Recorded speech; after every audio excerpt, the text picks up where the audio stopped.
টিটুকে মেরে উচিত শিক্ষা দিয়ে আসমানকে বাড়িতে ফেরালো কোজাগরি।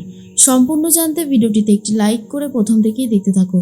গল্পের শুরুতেই দেখা যায় কোকো কথা বলতে থাকে টিটোর সাথে। টিটো তখন বলে, দেখ কোকো, তোকে কিন্তু আমি বারবার করে ওয়ার্নিং করছি, আমি কিন্তু তোকে আর বারবার ওয়ার্নিং দিতে পারবো না। তুই এই কথাটা কেন বুঝতে পারছিস না যে আমার পক্ষে আসমানকে ছাড়ানো সম্ভব না? তখনই কোকো বলে, তাহলে আসমানকে জেলে পাঠালে কেন? উত্তর দাও, আসমানকে কেন জেলে পাঠালে? তুমি তো আসমানকে জেলে পাঠিয়ে একদমই ঠিক কাজ করনি। ওদের বিয়ের প্রথম রাতটা তুমি নষ্ট করে দিয়েছো, সে কথা কি তুমি অস্বীকার করতে পারো? টিটো তখন বলে, আর আসমান কি করেছে? আমার বোনকে আমাদের কাছ থেকে কেড়ে নিয়েছে। আমার বোনটা কি ওই বাড়ির বউ হওয়ার যোগ্য? ও আরও বেশি কিছু ডিজার্ভ করে। কোকো তখন বলে, কে কি ডিজার্ভ করে আমি জানি না, কিন্তু এটুকু জানি যে যেটা মন থেকে চায় সে সেটাই করে। মন থেকে যদি ও ওরকম কিছু চেয়ে থাকে তাহলে অন্যায় তো কিছু করেছে বলে আমার মনে হয় না। এরপরেই তখনই টিটো বলে, আমি কোনোভাবেই মানতে পারছি না ও ওই রকম একটা ভিখিরি বাড়ির বউ হয়েছে। টিটোর কথা শুনে কোকো উত্তর দেয়, ভদ্রভাবে কথা বলো। কীরকমভাবে কথা বলছো?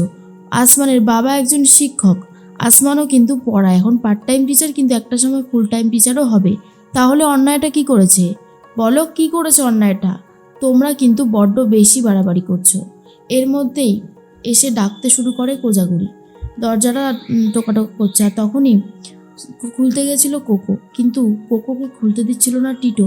আর এরপর কোকো টিটোকে সরিয়ে দিয়ে দরজাটা খুলে দেয়। কোজাগরি এসে বলে, কি রে, দরজাটা কখন থেকে টকটক করছে, এক তো খুলতে দেরি হলো কেন? তখনই কোকো বলে, তোমার ছেলের সাথে আমার ঝামেলাটা আরও বাড়ছে কাকিমা। ওকে বললাম এই কেসটা তুলে নেওয়ার কথা, কিন্তু ও কোনোভাবেই রাজি হচ্ছে না। তখনই কোজাগরি বলে, রাজি হচ্ছে না মানেটা কি? ও রাজি হোক বা না হোক তাতে আমাদের কিচ্ছু যায় আসে না। এই কেসটার কোনো মেরিটই নেই, এই কেসটা এমনিতেই সব কিছু ঠিক হয়ে যাবে।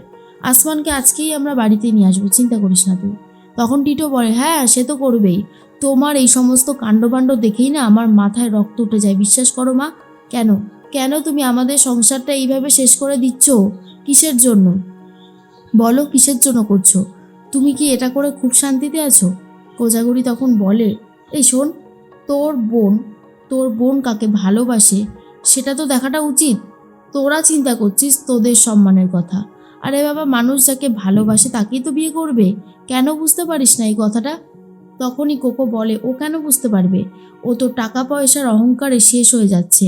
এরপরেই টিটো বলে, মুখ সামলে কথা বল কোকো। ইদানিং কিন্তু তুই আমাকে ভীষণভাবে অপমান করছিস, যেটা আমার একদমই ভালো লাগছে না। কোকো তখন বলে, কি করব বলো? আর কি কোনো উপায় রেখেছো? উপায় থাকলে তো আর এরকম অবস্থা হতো না। তুমি যেটা করছো সেটা অন্যায় করছো, সেটা তুমি মানো বা না মানো। এরপরে কোকো কথা শুনে টিটো বলে, আজকে যা কিছু হয়েছে সব কিছুর জন্য মা দায়ী। মায়ের জন্য এই সমস্ত কিছু হয়েছে। আমার তো কষ্ট হয় আমার বাবার জন্য। সারাটা জীবন এই মানুষটা এমন একটা মানুষের সাথে সংসার করছে যেই মানুষটা কখনোই সম্মান পাওয়ার যোগ্য না, যেই মানুষটা একেবারে বোঝে না, একটা অপদার্থ। মাকে যখন অপদার্থ বলে তখন তো কোজাগরি প্রচণ্ড রেগে যায় আর বলে, ভুলে যাস না এই অপদার্থ, এই কার্টুনটার পেটেই কিন্তু তুই জন্মেছিস, তার উপর আবার বড় বড় কথা বলছিস। টিটো তখন বলে, আমার তো এটাই দুর্ভাগ্য, আমার একটা অভিশপ্ত জীবন চলছে রীতিমতো। তোমার পেটে জন্মে সব থেকে অপরাধমূলক কাজটা আমি আগেই করে ফেলেছি। এরপরে কোকো বলে, টিটো এসব তুমি কি বলছো? তোমার মাথাটা পুরো খারাপ হয়ে গেছে তাই না? টিটো তখন বলে, না, আমার মাথা একদমই খারাপ হয়নি, আমি যা বলছি তা একদমই ঠিক কথা। এরপরেই কোজাগরিটা প্রচণ্ড রেগে যায় আর রেগে গিয়ে মারতে শুরু করে, চড় থাবড় পুরোপুরি দিতে শুরু করেছে। এরপর প্রচণ্ডই মার খায় টিটো আর বলে, মা তোমার হাত কিন্তু আমি দুমড়ে মুচড়ে শেষ করে দেবো। এরপর কোজাগরি বলে, হ্যাঁ দিবি তো, এখন তো প্রচণ্ড লায়ক হয়ে গেছিস, মায়ের গায়ে হাত তুলবি। অবশ্য তোর মতন ছেলেকে বলে আর কি করবো, আমিও তো সবসময় বলি, তোর মতন ছেলেকে পেটে ধরে আমিও জীবনে অনেক বড় ভুল কাজ করে ফেলেছি, সে কথা কি আর অস্বীকার করতে পারি? কোজাগরির কথা শুনে তখনই টিটো বলে, তুমি যা অপরাধ করেছো তার কোনো ক্ষমা হবে না। এর মধ্যেই কোকো বলে, কাকিমা কাকিমা তুমি একটু শান্ত হও, আমি আমি ওর হয়ে ক্ষমা চাইছি, আমি টিটোর হয়ে হাত জোর করে তোমার কাছে ক্ষমা চাইছি। তখনই কোজাগরি বলে, তুই কেন ক্ষমা চাইবি? তুই কি অপরাধ করেছিস যে তুই ক্ষমা চাইবি? তুই ক্ষমা চাইবি না কোনোভাবে, বুঝতে পারলি? আর শোনো টিটো, একটা কথা কান খুলে শুনে রাখো, অন্যায় অপরাধ তুমি করেছো, আবার বড় বড় কথা বলতে এসেছো এখানে।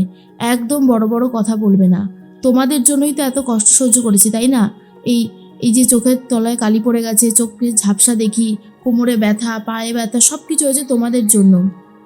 স্যাক্রিফাইস করে করে আজকে এই জায়গায় এসে পৌঁছেছি। এত কষ্ট হচ্ছে মাঝে মধ্যে ভাবলে সে আর বলার কথা না। তবে হ্যাঁ, আমি তোমাকে কখনো ক্ষমা করব না। তুমি যে অন্যায়টা আজকে করলে তার শাস্তি তুমি পাবে, অবশ্যই তুমি তার শাস্তি পাবে। ভগবান তোমাকে শাস্তি দেবে। তখনই কোকো বলে, ঠিকই বলেছ। আর এরপর টিটো তখন বলে, কোকো, মায়ের গলার সুরে তুই সুর মেলাস না। তোকে বারবার বলছি কিন্তু এরপর কিন্তু তোকে আর কোনো সুযোগ আমি দেব না। কোকো বলে, দিও না, যেদিন মনে হবে বলবে, আমি এই বাড়ি থেকে এক কথায় চলে যাব। তখনই টিটো বলে, তোর মা তো এই বিয়েতে সম্পূর্ণ মত দিয়েছিল, আমি তোকে জোর করেও বিয়ে করিনি।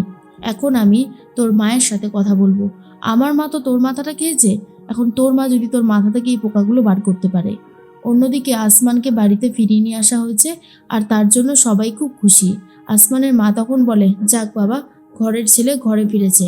এরপরেই তোতা তখন বলে, মা এবারে যাও, খাবার বাড়ো, আমরা সবাই মিলে একসাথে বসে খাবার খাবো। আসমান তখন বলে, জেলের ওই একটা রাত যে কীভাবে আমি কাটিয়েছি শুধুমাত্র আমিই জানি। তোতা তখন বলে, আমার দাদারা যেটা করেছিল সেটা অন্যায় করেছে, আমি দাদাদের বিরুদ্ধে গিয়ে তোমাকে ছাড়িয়ে এনেছি।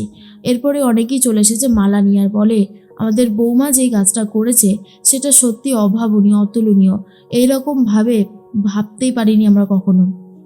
আসমান তখন বলে, তোতা পাশে না থাকলে আমার জীবনটাই হয়তো অন্য রকমের হতো। এর মধ্যেই আসমানের মা বলে, হয়েছে হয়েছে, আর বউয়ের প্রশংসা করতে হবে না, বুঝলে? এবার যাও, হাত পা ধুয়ে নাও, আমি তোমাদের সবার জন্য খাবার বাড়ছি। তখনই আসমানের বাবা বলে, আজকে আমাদের দিনটা সত্যি খুব ভালো।